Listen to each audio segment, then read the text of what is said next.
जब भी हम रावण की लंका के बारे में सोचते हैं तो सबसे पहले दिमाग में क्या आता है? श्रीलंका, है ना? बिल्कुल। ये एक ऐसी मान्यता है जो सदियों से बहुत लंबे समय से हमारे दिमाग में बसी हुई है। लेकिन क्या हो अगर ये सच ना हो? चलिए आज इसी मान्यता को थोड़ा कुरेदते हैं।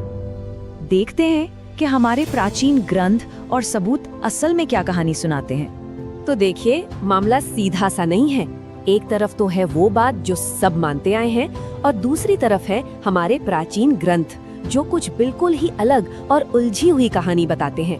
तो चलिए इस पहेली की परतों को एक एक करके खोलते हैं। तो इस पड़ताल की शुरुआत जमीन से नहीं बल्कि आसमान से करते हैं। जी हाँ, तारों से।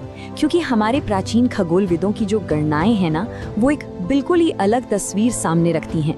और ये बात यकीन मानिए बहुत दिलचस्प है। सूर्य सिद्धांत जैसे बड़े बड़े खगोलीय ग्रंथ लंका को किसी राज्य की तरह नहीं देखते। उनके लिए लंका एक तरह का जीपीएस पॉइंट था, एक फिक्स्ड रेफरेंस पॉइंट जिसके आधार पर वो बाकी सारी गणनाएं करते थे। मतलब ये सिर्फ सोने की नगरी नहीं थी, बल्कि एक बहुत ही सटीक ज्योग्राफिकल लोकेशन थी। अच्छा, अगले सुराग को समझने से पहले एक छोटा सा कॉन्सेप्ट समझना जरूरी है। यह है प्राचीन भारत की प्रधान मध्याह्न रेखा, या जिसे हम प्राइम मेरिडियन भी कहते हैं।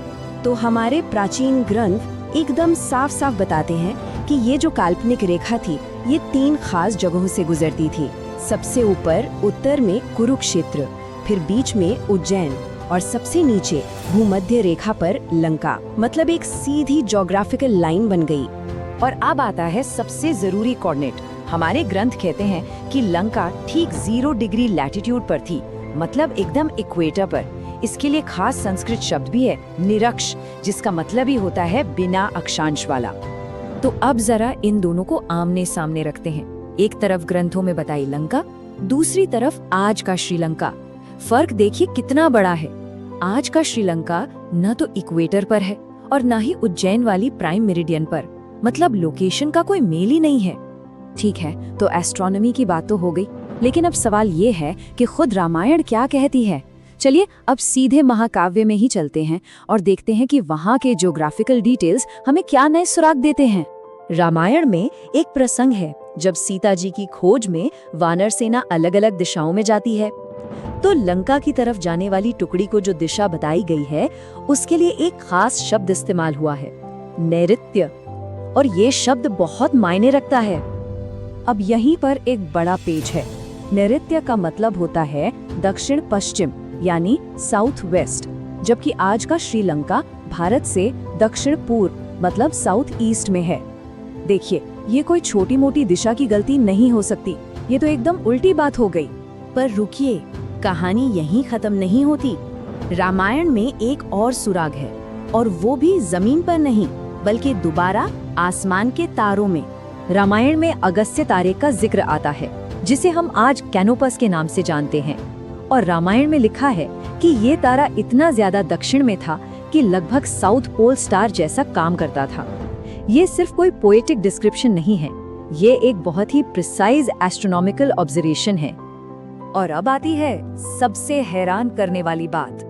आज के एस्ट्रोनॉमिकल मॉडल्स हमें बताते हैं कि पृथ्वी की धुरी के झुकाव की वजह से अगस्त्य तारा ठीक उसी पोजीशन में था जैसा रामायण में बताया गया है, आज से लगभग 12,000 साल पहले। जी, 12,000 BCE, 12,000 ईसा पूर्व। ये तारीख याद रखिए क्योंकि ये बहुत जरूरी है।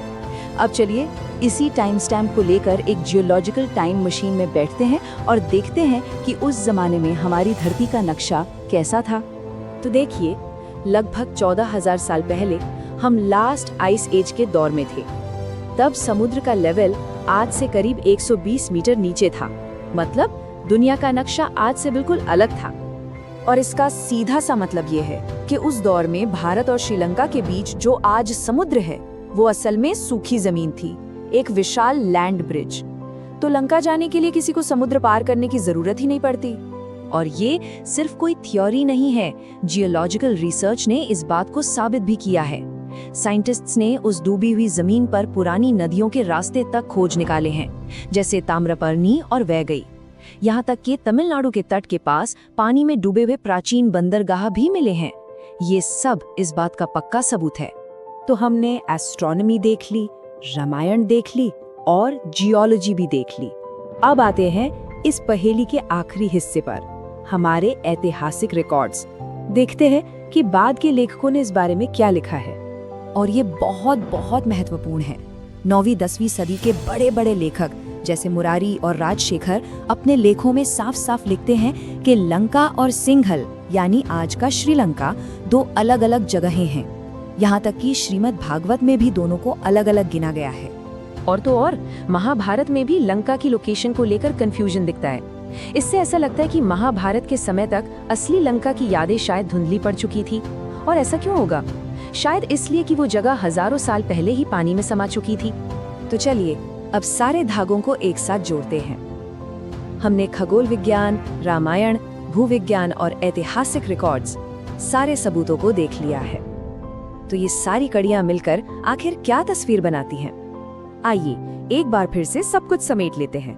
पहला, एस्ट्रोनॉमिकल कोऑर्डिनेट्स जो लंका को इक्वेटर पर बताते हैं। दूसरा, रामायण की बताई दक्षिण पश्चिम दिशा। तीसरा, अगस्त तारे का वो खास अलाइनमेंट जो 12,000 साल पहले की तारीख देता है। चौथा, जियोलॉजिकल सबूत जो उस समय एक डूबी हुई जमीन की पुष्टि करते हैं। और पांचवा, ऐतिहासिक ग्रंथ जो लंका और सिंघल को अलग अलग बताते हैं। ये सारे सबूत एक ही तरफ इशारा कर रहे हैं, और वो दिशा श्रीलंका तो बिल्कुल नहीं है। तो आखिर में ये सवाल तो उठता ही है कि अगर लंका श्रीलंका नहीं थी तो फिर असली लंका कहाँ थी? क्या ये सारे सबूत एक ऐसी खोई हुई जमीन की तरफ इशारा कर रहे हैं जो आज हिंद महासागर की गहराइयों में कहीं दफन है? और अगर ऐसा है तो क्या इसका मतलब ये है कि एक पूरी सभ्यता का इतिहास अभी खोजा जाना बाकी है?